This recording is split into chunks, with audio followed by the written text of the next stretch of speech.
په مسکا شو او ویل په هر خپل کې یو هیب وي ساعت سیل د قربانۍ په ساوري باندې سلوبۍ وخوړلې او ویل چې غوښه یې خوږه وي مطیع الرحمن نوی ډاکټر شوی نو په هسپتال کې به یې د مریضانو نه کیلې اور مالټې خوړلې حسیب غوسه شو نو خر یې مړ کړو چا ورته وویل هلکه خر دې ولې مړ کړو ورته وویل زه چې غوسه شم بیا خپل او پردې نه پېژنم نصیرالدین ګاډۍ لګولې وه او مالټې پکې خرڅولې نو یو کس ورڅخه رالی پالک وهلی خوله یې کږه وږه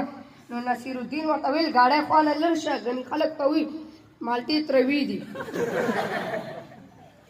ما او سراب د اختر مونځ یو ځای وکړو چې د جومات نه راوتو نو سراب راته وي یاره د خدای نه یریږم او د حساب کتاب رشته ګنې د استاد حساب پلی را ماته بلکل پټ دي